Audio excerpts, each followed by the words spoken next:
Hola, soy Hanna Fernández, divulgadora especializada en bienestar y descanso y autora del libro Aprende a descansar. Quiero darte la bienvenida a un nuevo episodio de mi programa de podcast A Guide to Live Well, una guía práctica de bienestar en la que descubrirás de la mano de los mayores expertos cómo cuidar tu salud y tu entorno para vivir más y vivir mejor. Cuando hablamos de inflamación, tendemos a pensar que es algo negativo, pero en realidad se trata de una respuesta fisiológica de nuestro organismo frente a una agresión, del tipo que sea, frente a una infección, frente a un agente patógeno o frente a un traumatismo, por ejemplo. Es fundamental para nuestra supervivencia, no solo por su función de defensa frente a las agresiones, sino también por su implicación en los procesos de reparación de los tejidos afectados. Pero no toda inflamación es buena, eso es verdad. La que acabo de describir es la denominada inflamación aguda, que se produce de forma puntual.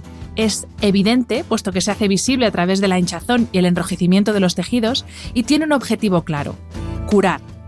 Sin embargo, la que está minando nuestra salud y es el mejor ejemplo del estilo de vida cada vez menos sano que llevamos, es la que se denomina inflamación crónica de bajo grado, asociada a numerosos procesos patológicos crónicos, como la diabetes tipo 2, la obesidad, la enfermedad cardiovascular o el cáncer, todas enfermedades de la vida moderna.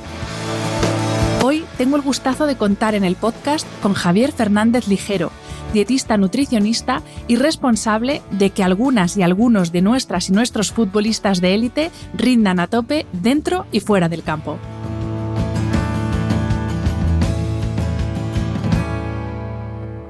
Bienvenido, Javi, y millones de gracias por aceptar la invitación a este podcast. Muchas gracias a ti por hacerme partícipe de tus podcasts. La verdad que con muchas ganas de aportar mi granito de arena a un tema como el que vamos a tratar en este podcast.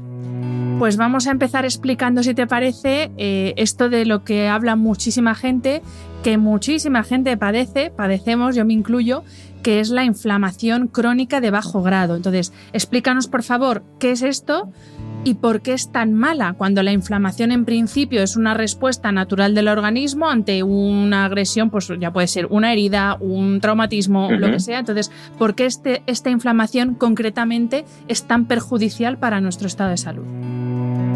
Eso es, Hanna, tú mismo lo has dicho. Al final, la inflamación debería ser algo positivo, es una respuesta de nuestro organismo ante un daño. Cuando nos torcemos un tobillo, una quemadura, una infección, son síntomas que asociamos a un proceso inflamatorio. Además, sin inflamación no existe una curación. Por lo tanto, la inflamación no es mala como tal, es una parte de una estrategia para tu sistema inmune, ¿vale? Para atacar a ese agente invasor cuando realmente existe. Esto sería la llamada inflamación aguda y, por lo tanto, es necesaria.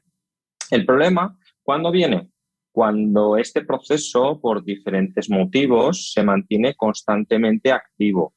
No tienes hinchazón, no tienes enrojecimiento, pero el sistema inmune está continuamente en alerta. Este resultado es una inflamación permanente de bajo grado, crónica, silenciosa y muy peligrosa. Es como una herida que nunca se cura. La constante activación del sistema inmune diseñado realmente para defenderte, termina dañándote. Y ahí es cuando empieza lo peligroso. Y Javi, ¿por qué nos inflamamos? Luego vamos a ver qué es lo que provoca la inflamación, pero ¿por qué el organismo pues, tiene esta respuesta de inflamación crónica de bajo grado y silenciosa, como tú has dicho? Pues mira, Hanna, esta inflamación no viene por una causa, sino que su origen es un origen multifactorial. Hay muchos factores que contribuyen a esta inflamación crónica de bajo grado, que todos ellos en una pequeña proporción contribuyen a este tipo de inflamación. El primero de ellos es la obesidad, el sobrepeso o un excesivo acumulamiento de células grasas. Las células grasas, que son las células llamadas adipocitos, cuando se llenan en su límite se vuelven disfuncionales y por lo tanto liberan unas particulitas que se denominan citoquinas y que son proinflamatorias. Además, la grasa visceral, como sabemos, aquella grasa que se ha acumulado alrededor de órganos, de vísceras, es especialmente más peligrosa y genera un estado inflamatorio. Por otro lado, tenemos el sedentarismo. En España tenemos unas tasas de sedentarismo altísimas. Esta falta de actividad física facilita mucho la obesidad. Es decir, el ejercicio reduce la inflamación por múltiples vías y no solo porque nos ayude a quemar grasa. Dicho esto, luego comentaremos más adelante, pero la relación entre el ejercicio y la inflamación es algo compleja, ¿vale? Hay que buscar exactamente un grado de ejercicio acorde a nuestro metabolismo, ni un exceso ni un defecto, ya que tanto un exceso puede ser también perjudicial y puede trastocarnos y generar más inflamación, ya que el ejercicio supone un estrés y produce cierto daño, activando nuestra respuesta inflamatoria. Más adelante comentaremos, pero esa inflamación puntual no es mala, sino que es necesaria y a través de ese ejercicio físico se puede llegar a reducir. La microbiota desequilibrada. Me encuentro con muchísimos pacientes con una microbiota desequilibrada. Como sabemos, distintos factores de nuestra vida moderna, entre ellos el estrés, son agentes que desequilibran nuestra microbiota. Nuestra microbiota son las bacterias que conforman todo el aparato digestivo y que están vinculadas con el proceso digestivo, proceso de inflamaciones, generación de hinchazón en la zona del abdomen y que vinculan ese proceso inflamatorio.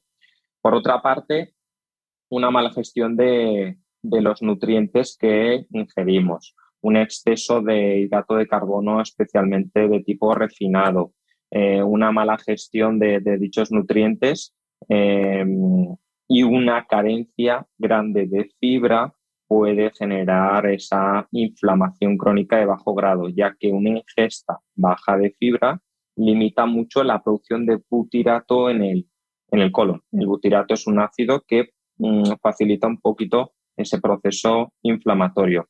Además, durante muchos años hemos frito muchos alimentos con aceites vegetales de tipo poliinsaturado, por ejemplo, girasol, maíz, soja, y estos compuestos elevan el proceso inflamatorio.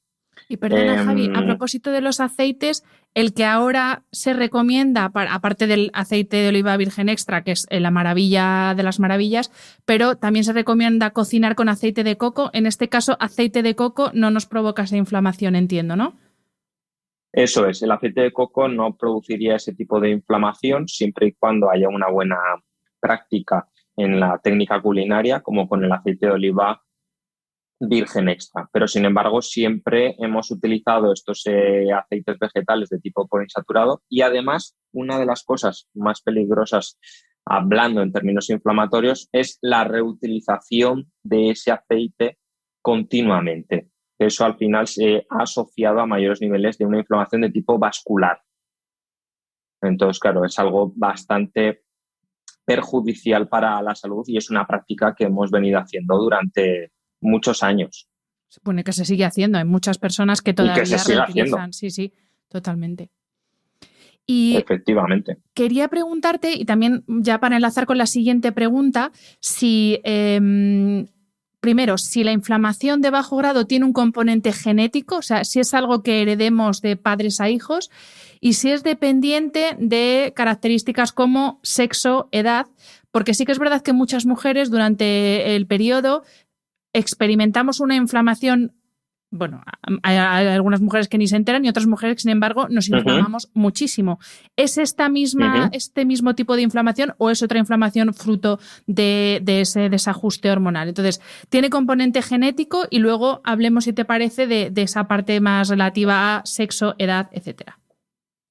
Sí, efectivamente, la inflamación también tiene un componente genético, pero como cuando los pacientes me preguntan, la genética al final pienso que nos condiciona, tanto para la inflamación, generar un cierto grado de sobrepeso, de obesidad. Podemos, gracias a la genética, generar una mejor composición corporal, pero no va a determinar. Es decir, bien expuesto, esa genética puede ser condicionante a generar una inflamación crónica de bajo grado, pero está en nuestra mano también el exponernos y el cómo llevamos nuestro día a día para reducir esa inflamación crónica de bajo grado. Como tú bien has dicho, hay múltiples factores que pueden llegar a afectar. Uno de ellos es el síndrome premenstrual. Es muy típico en mujeres en los días premenstruales que sientan cierta inflamación crónica de bajo grado. Al final, esta inflamación crónica viene a partir de una desregulación a nivel hormonal que hace desequilibrar cierta microbiota también a nivel intestinal y por lo tanto genera cierta inflamación, cierto hinchazón a nivel abdominal, falta de energía, carencia de capacidad resolutiva. Entonces son síntomas muy típicos. La edad afecta mucho a términos inflamatorios. ¿Por qué? Porque al final ya va a haber ciertos cambios a nivel hormonal. Es decir, tanto en hombres como en mujeres, a partir de los 40 años hay un gran cambio a nivel hormonal. El hombre experimenta una caída de la testosterona, que para el hombre es una de las hormonas joya o corona, ¿vale? En términos inflamatorios, en términos de generación de masa muscular, en términos de pérdida de porcentaje graso, en términos de mejora del patrón de las glucemias, y en mujeres hay un desequilibrio a nivel de hormona LH, FSH, estrógenos, ¿vale? Que nos va a hacer ser más tendentes a generar ese proceso inflamatorio crónico de bajo grado. Por lo tanto, la frase de a más años tengamos, más nos tenemos que cuidar, bien es cierta. Porque más nos inflamamos, falta esa parte de la frase. Exacto, más nos inflamamos.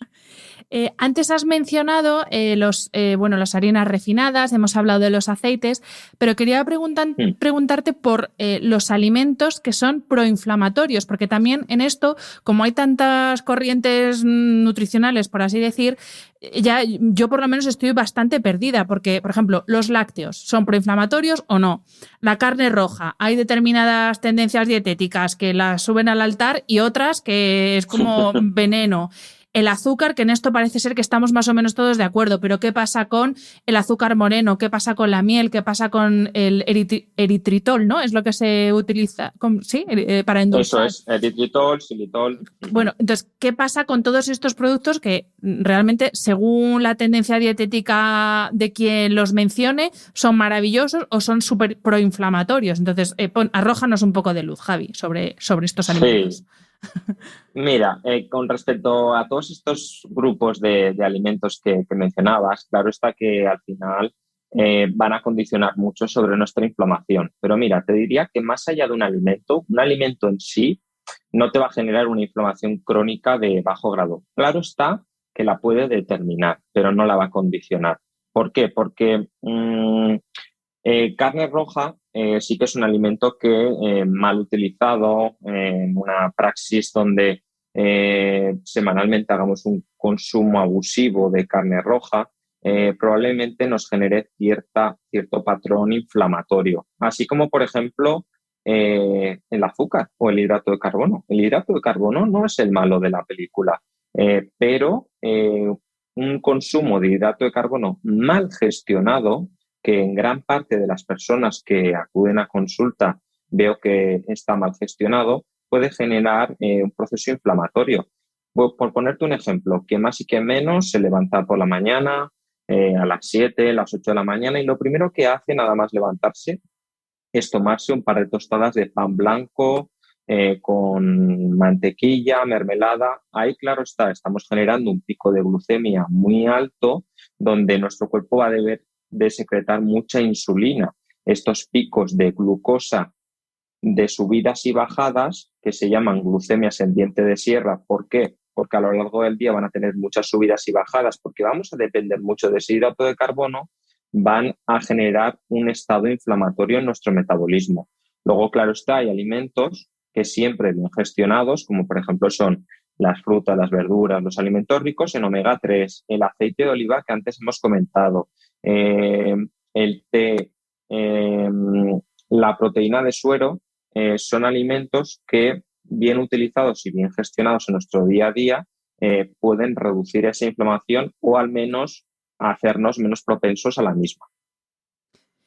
Y en concreto los lácteos, que eso también es un caballo de batalla y según donde mires hay que tomarse 5 raciones de lácteo al día y según donde mires es también como un veneno. ¿Qué sucede con los lácteos? Pues mira, los lácteos va a depender mucho del metabolismo de esa persona. No todo el mundo responde de igual manera a los lácteos. Hoy en día hay muchas personas que son intolerantes a la lactosa o que alimentos con lactosa les sienta mal o generan digestiones a nivel pesado. Yo siempre soy partidario de siempre que se hagan las pruebas pertinentes y que la persona no muestre ninguna sintomatología adversa, incluirlos en un protocolo nutricional. Claro está, con cabeza y como todo en esta vida, todos los excesos al final son negativos, ¿vale? Como antes hemos comentado de la carne roja, al igual de los lácteos. Yo en mi forma de ver la nutrición sí que los considero unos aliados, pero siempre bien gestionados y siempre partiendo de que las pruebas de tolerancia a esos lácteos en el paciente sean admisibles. Y me imagino también, Javi, que dependiendo de la calidad del lácteo, porque no es lo mismo pues un queso Idiazábal, un yogur de vaca que lo abres y huele a yogur, que es un producto fermentado, que un brick de estos de leche desnatada, sin lactosa, sin no sé qué, sin no sé cuántos, que es un aguachirri eso, que es un líquido blanco que no sabe ni a leche ni a nada. Entonces imagino que también la calidad del producto en este caso, ¿no? Que a veces nos dejamos llevar por la moda de la lactosa y no nos paramos a pensar la calidad del producto tenga o no lactosa. Ahí le has dado, ahí justamente le has dado. Me encuentro en consulta con muchos pacientes que hasta hace nada creían que un buen lácteo era un Actimel o un Petit Suisse o determinados lácteos que habitualmente consumimos en el mercado, ¿no? Al final este tipo de lácteos no traen ningún tipo de beneficio para nuestro metabolismo. Entonces, en muchas ocasiones englobamos en un mismo grupo por haber consumido algún lácteo en los últimos tiempos que nos sentaba mal. A mí me gustan lácteos, por ejemplo, como el kefir de vaca o de cabra u oveja, ¿vale? El kefir al final es un alimento también que va a enriquecer mucho nuestra microbiota, como hemos comentado antes, y el buen estado de nuestra microbiota va a permitirnos estar mucho menos inflamados. Entonces, como tú bien has dicho, muchas veces vamos al mercado y conseguimos leches enriquecidas en calcio, ricas en vitamina B, A, de todo tipo, ¿no? Entonces, pienso que no hay que irse tanto por las ramas, sino que saber y conocer los lácteos de calidad que hoy en día podemos disponer. Perfecto. Oído cocina. No tenemos que dejar de comer queso. Que a mí es que yo siempre que cuando empecé a trabajar contigo, porque tengo que decir que Javi me está ayudando a mí a ver si consigo controlar un poco mi inflamación y creo que te lo puse en el cuestionario, te dije, amo el queso y el jamón. O sea, por favor, queso y jamón. Me lo pusiste, sí. Aún me acuerdo. Y otra de las cosas que te dije también es que yo entreno CrossFit y para mí el ejercicio es mi válvula de escape. Pero también lo hemos adelantado antes, no solamente nos inflama la comida, sino que también el ejercicio mal gestionado, tanto en exceso como en defecto, has hablado del sedentarismo, también nos puede agravar o nos puede provocar esa inflamación. Tú trabajas con deportistas de competición, no ya que yo soy de la calle normal y corriente, pero sí que trabajas tanto con deportistas de élite como con pacientes que somos muy deportistas y eres muy insistente precisamente con ese tema. Entonces, explícanos qué pasa con el ejercicio y con la inflamación y esa relación tan compleja que nos adelantabas antes que tienen. Exacto. Mira, al final el ejercicio tiene que estar bien adaptado y supeditado un poquito a nuestro día a día. Lo visto yo, como sabes, siempre me gusta trabajar con analíticas sanguíneas de tal forma que podamos ver cómo se encuentra metabólicamente ese paciente. Entonces, me encuentro que en muchas ocasiones el ejercicio visto como válvula de escape, porque vivimos en una sociedad, pienso, donde el estrés es la pandemia del siglo XXI y donde utilizamos ese ejercicio físico para para calmar ese sistema nervioso, me encuentro muchas veces con pacientes de que entrenan 5 o 6 veces por semana en altas intensidades. Esto al final lo que realiza es una hiperactivación de ese sistema nervioso, donde entramos en un vínculo donde se libera mucha adrenalina, mucha noradrenalina, porque al final nuestro cuerpo en pulsaciones altas se prepara para un estado de alerta, de alarma o de huida. Entonces, ese estado de alerta, de alarma o huida de forma repetida en el tiempo a lo largo de una semana, muchas veces lo que genera es esa hiperactivación del sistema nervioso que puede, como tú bien sabes, afectar también en nuestro descanso, en nuestra reparación, en nuestro eje hormonal, en nuestra tiroides y puede generar cierta inflamación. Por ello, el ejercicio debe ser siempre nuestro aliado, pero hay que regular muy bien esas dosis de ejercicio. ¿Cómo? Autorregulándose. Probablemente, pues cuando estemos pasando por una etapa de estrés, quizás habría que individualizarlo mucho, ¿no? Pero 3, 4 sesiones de ejercicio físico de buena intensidad podrían ser suficientes. ¿Por qué? Porque en muchas ocasiones me encuentro pacientes de que hasta doblan sesiones en un día porque andan muy estresados y es su válvula de escape, y esto al final lo que haces es entrar en un bucle donde tú quieres perder peso, mejorar tu composición corporal, bajar la inflamación, donde reduces la cantidad de calorías que tú quieres consumir a lo largo del día porque te picas contigo mismo, aumentando el ejercicio físico, y el cuerpo responde generando más inflamación porque entra más en estado de alerta. Es decir, a menos nutrientes entran y a más demanda a nivel metabólico, el cuerpo se protege. ¿Y cómo se protege? Generando esa inflamación y esa retención de agua, que nos hace vernos con una composición corporal mucho menos estética y mucho menos visual. Tal cual. O sea, ha descrito en mi caso tal cual y el de creo, de muchas personas, pero es que efectivamente es ese círculo del que cuesta mucho salir, y precisamente tú lo has dicho, es que intentas calmar el sistema nervioso muy activo con un ejercicio de mucha intensidad, y sí que es verdad que al momento te notas como más relajado, pero yo, por ejemplo, si hago eso, un ejercicio de mucha intensidad a las 7 de la tarde, yo esa noche no voy a pegar ojo, porque mi sistema nervioso ya como que se da la vuelta y dice, ahora bonita, vas a ver tú, te voy a alterar yo a ti. Y precisamente hablando de esto, vamos a hablar de, por supuesto, no podemos no hablar de sueño y de descanso, y cómo la falta de un descanso adecuado, que es una de las cosas en las que tú también haces mucho hincapié con las personas con las que trabajas, cómo la falta de descanso contribuye también a esa inflamación. Claro, eso es. Al final, tú eres la experta en tema de descanso, pero son procesos que al final se retroalimentan. La inflamación dificulta el sueño y el descanso, como también esa sobreactivación de ese sistema nervioso producida por ese ejercicio físico, y la falta de sueño eleva la inflamación. Y diremos, ¿y por qué eleva esa inflamación?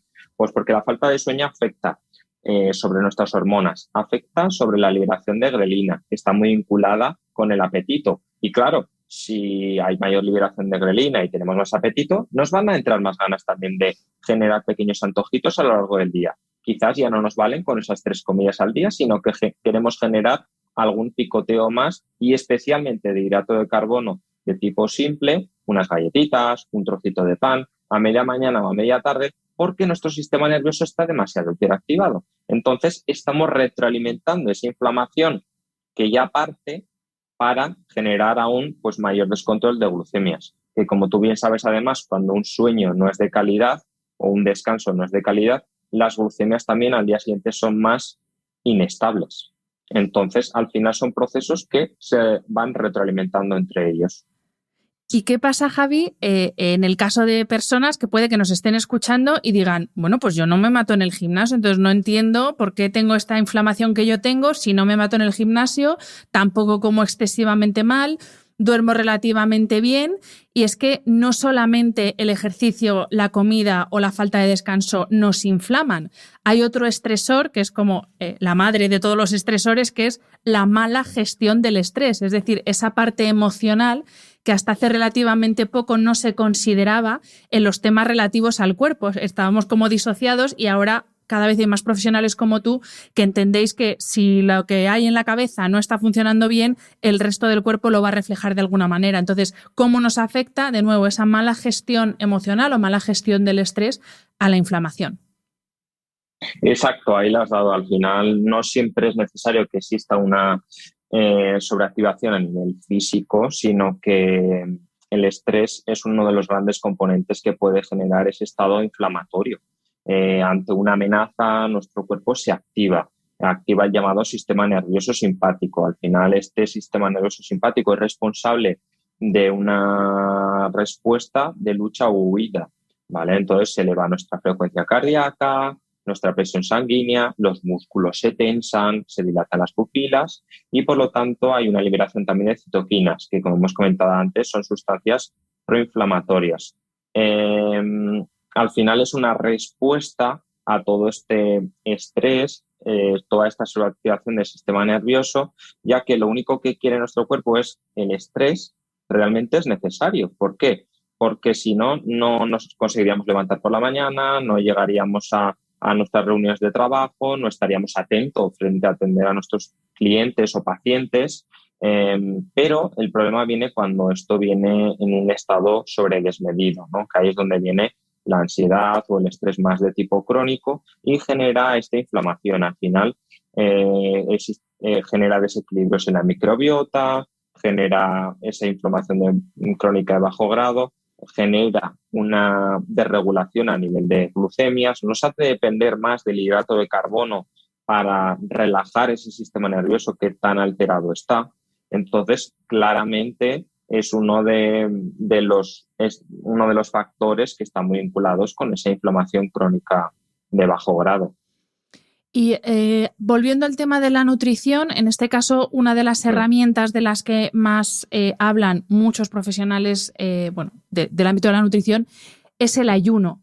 Pero también es verdad que el ayuno intermitente no es algo que sea como para todo el mundo y sea la panacea para todo. Entonces, en el caso de la inflamación, ¿el ayuno intermitente es una herramienta efectiva?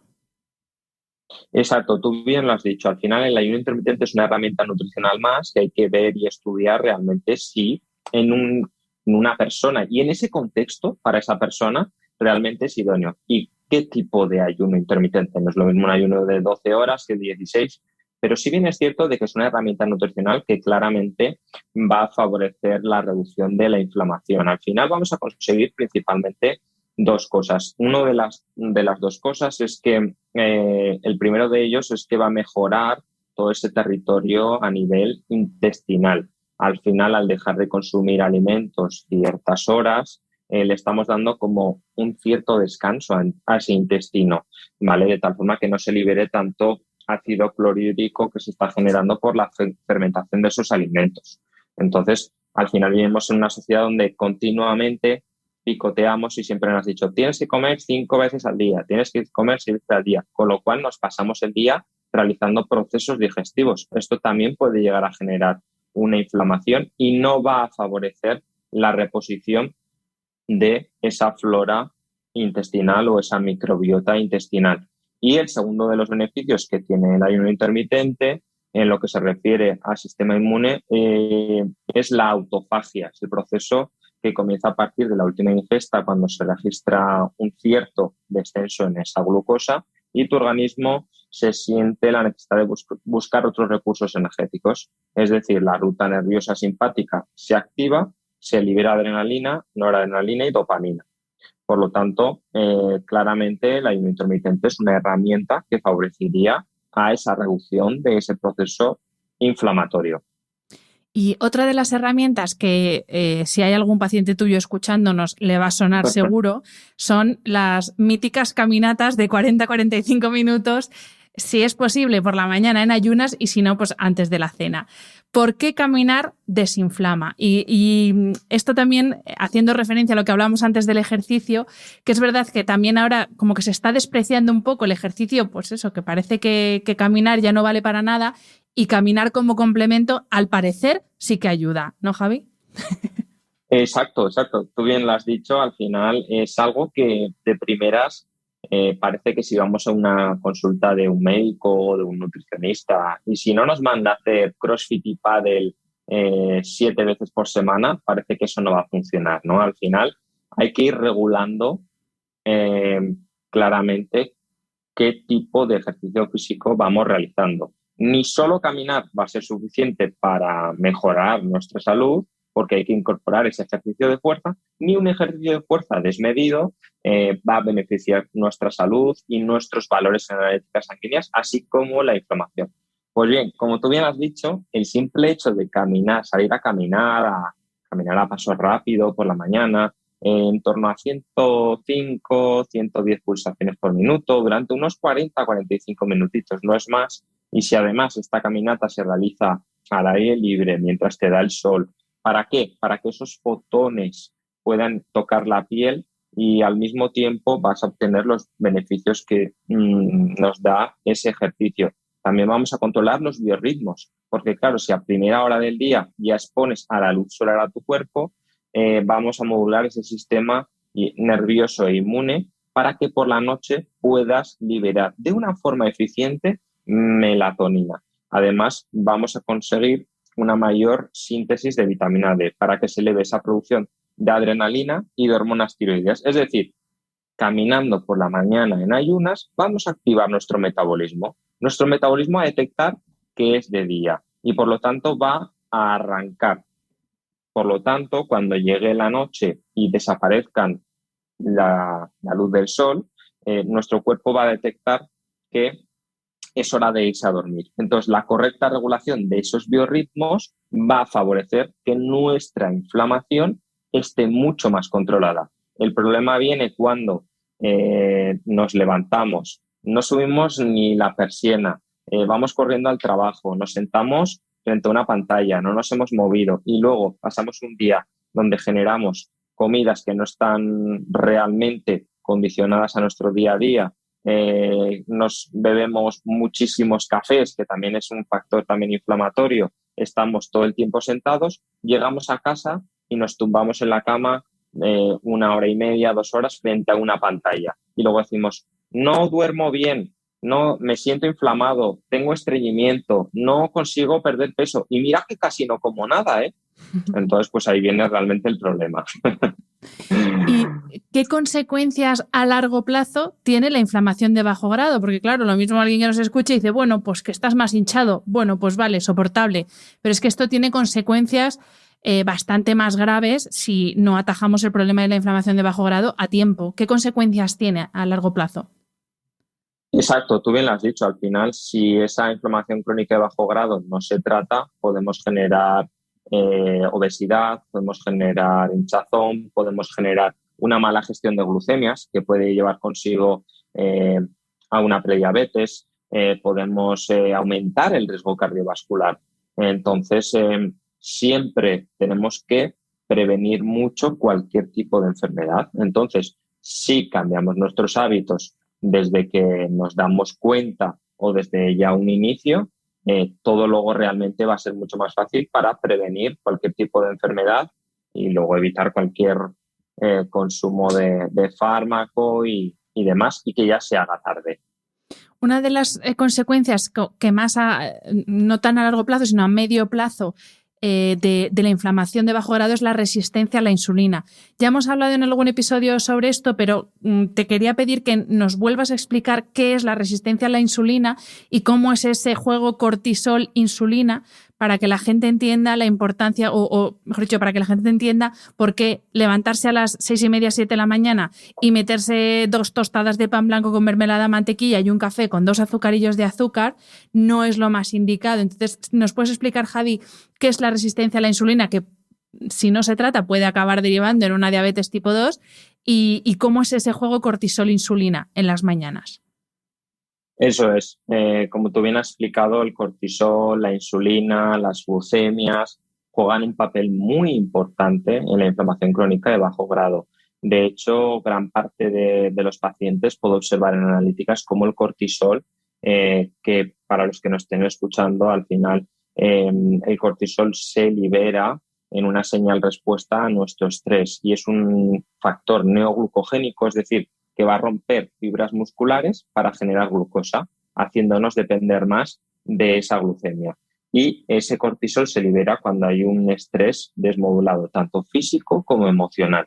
Las glucemias, la insulina y la resistencia a la insulina están muy vinculados. Al final, la resistencia a la insulina es cuando hay una muy mala gestión de las glucemias y nuestro cuerpo es incapaz de ya poder regular esas glucemias y poder estabilizarlas. Por lo tanto, nuestro páncreas se ve muy forzado a esa producción de insulina para poder regular esas glucemias.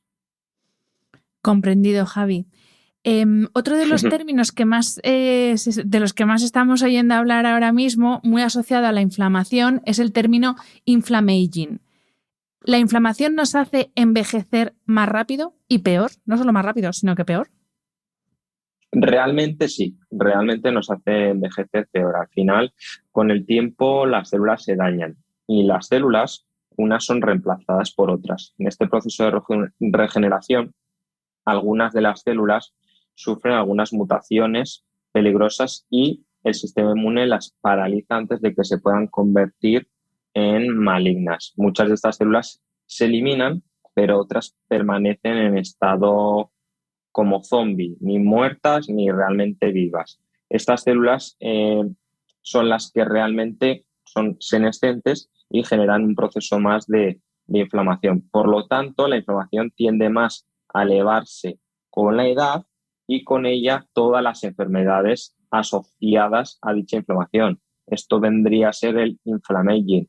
Al final también con el paso de los años tendemos a movernos menos, generar peor balanceo de glucemias. Como hemos comentado antes, a nivel metabólico, nuestro metabolismo con el paso de los años no nos ayuda.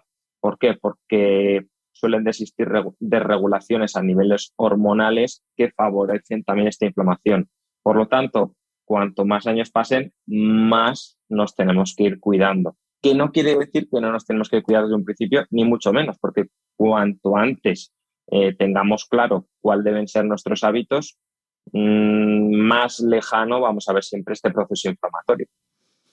¿Y cómo sé si estoy inflamada o inflamado sin necesitar un análisis? O sea, si yo me pongo ahora delante del espejo, tanto para verme físicamente como haciendo un poco de ejercicio de introspección para ver cómo estoy internamente, ¿cómo sé si sufro inflamación de bajo grado? Pues al final la inflamación de bajo grado se puede medir sobre todo cuando te sientes especialmente hinchada, especialmente en la parte baja del abdomen, con la piel un poquito más gruesita y que lleva consigo las sensaciones de, en algunas ocasiones, falta de energía, falta de recuperación entre entrenamientos, la piel un poquito más hinchada, mayor retención de agua, de acúmulos y que cuando tú eh, punzas un poquito la piel con el dedo, genera como un cierto edema. Entonces, esto genera pues, uno de los signos visibles de esa inflamación. Pero realmente para poder verlo como tal, podríamos ver una analítica sanguínea y en esa analítica sanguínea podríamos ver la PCR reactiva, ¿vale? Que idealmente debe estar por debajo de 1 y que es un marcador de la inflamación global del organismo. Luego, por otro lado, podemos ver también la PCR reactiva de alta sensibilidad, la velocidad de sedimentación globular, ¿vale? Que son parámetros en analíticas que efectivamente van a verificar que existe cierta inflamación crónica de bajo grado. Y bueno, imagínate que hay una persona que ya sin los análisis, solamente con los rasgos físicos que has descrito, que también son aplicables a hombre, Javi, también, ¿no? Sí, también son aplicables a hombre. Pues imagina que una persona que nos está escuchando ya solo con esa descripción dice, vale, claramente yo padezco inflamación de bajo grado. ¿Por dónde empezamos? Aparte de, por supuesto, lo primero, recurrir a un profesional de la salud, pero ¿cuáles son esos primeros pasos en cuanto a tipo y cantidad e intensidad de ejercicio? Primero vamos con el ejercicio, luego vamos con alimentación y luego vamos con suplementación. Pero primero, ¿por dónde empiezo en términos de ejercicio? Pues mire, en cuanto al ejercicio físico, de forma general, como tú bien has dicho, el hecho de implementar una caminata por la mañana de 40 a 45 minutos, como hemos comentado antes, va a ser uno de los factores que nos va a ayudar a ese proceso desinflamatorio, además del ejercicio de fuerza, siempre bien gestionado, en 2-3 sesiones por semana, si nos encontramos inflamados, espaciadas entre ellas, al menos por 24 horas o más, van a generar cierta desinflamación. Si nos hemos pasado por exceso o por defecto, tratar de regular en este rango de ejercicio físico para conseguir este efecto desinflamatorio.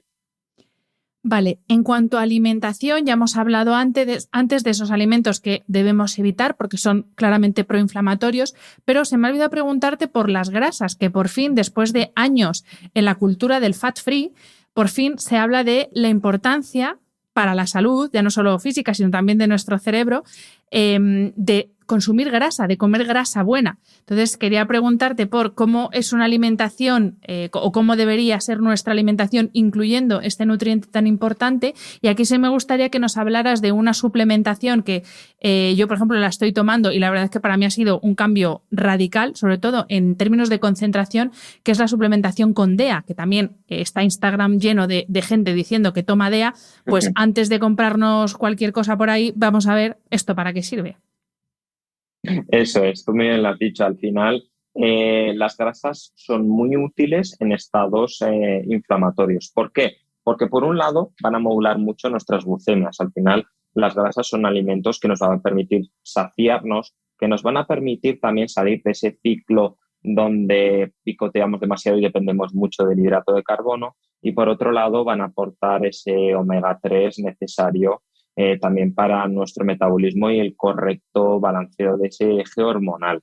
En cuanto a suplementación con DEA, la verdad que la DEA, para todos los que nos están escuchando, al final es una hormona que se libera a nivel de cápsula suprarrenal y que, como tú bien dices, está muy vinculada con los estados de energía, de euforia, de motivación, de concentración, que en muchas ocasiones, cuando hemos pasado periodos de una mayor cantidad de estrés o demanda a nivel física o emocional, se vienen desgastados y se puede ver en analíticas que están bajos los niveles de DEA. Por lo tanto, su suplementación, así como, por ejemplo, el aporte también de L-tirosina o mucuna pruriens, que van a actuar sobre todo el eje tiroideo, nos va a permitir también conseguir ese estado desinflamatorio.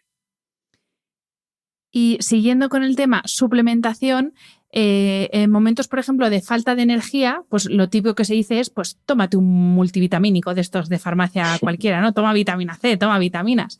Pero las personas que trabajamos contigo, seguro que esto es común a muchos, también para mí ha sido también un antes y un después, una suplementación que no conocía, que es Quintón. Bueno, no sé si es la marca, pero voy a decir la marca porque no sé cómo denominarlo. Es Quintón hipertónico, que es para recuperar sales minerales, entiendo, ¿no? Pero esto prefiero que lo expliques tú, Javi, porque al final eso, uno se vuelve muy loco, que si me suplemento con los aminoácidos, los no sé qué, las proteínas, el batido de no sé cuántos, y al final lo mismo, lo único que necesitamos es regular ese desgaste y esa pérdida de sales minerales que tenemos por un ejercicio intenso, por ejemplo. Entonces, ¿qué es esto del Quintón?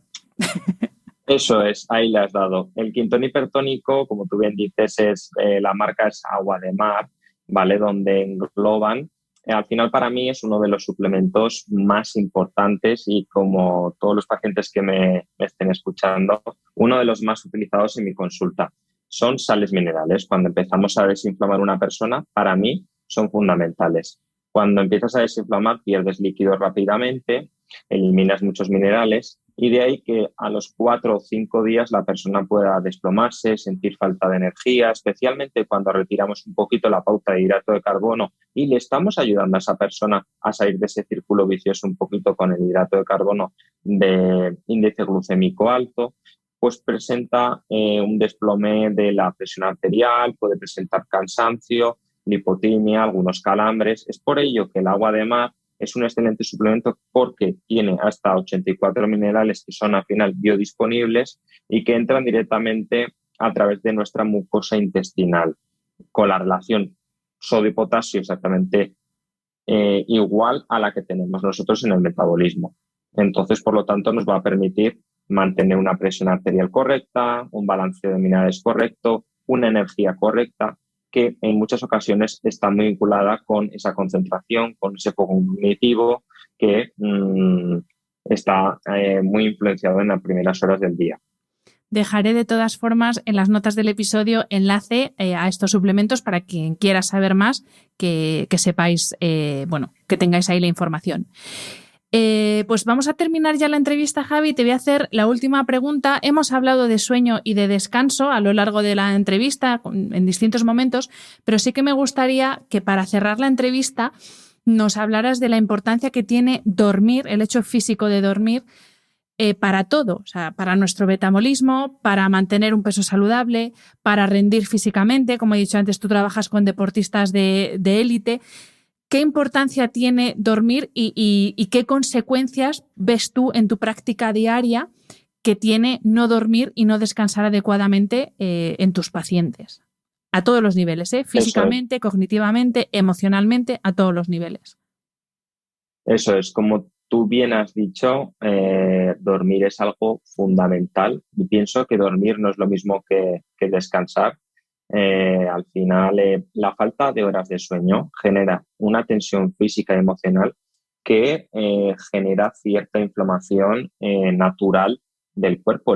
El cuerpo se está protegiendo frente a esas falta de horas de sueño. Durante el sueño y el descanso, los órganos desempeñan labores de reparación. Hay una síntesis a nivel de hormonas. Por ejemplo, en el hombre se secreta una liberación de testosterona, como que me he comentado antes, está muy vinculada con la energía, con la euforia, con las ganas de entrenar, de generar masa muscular.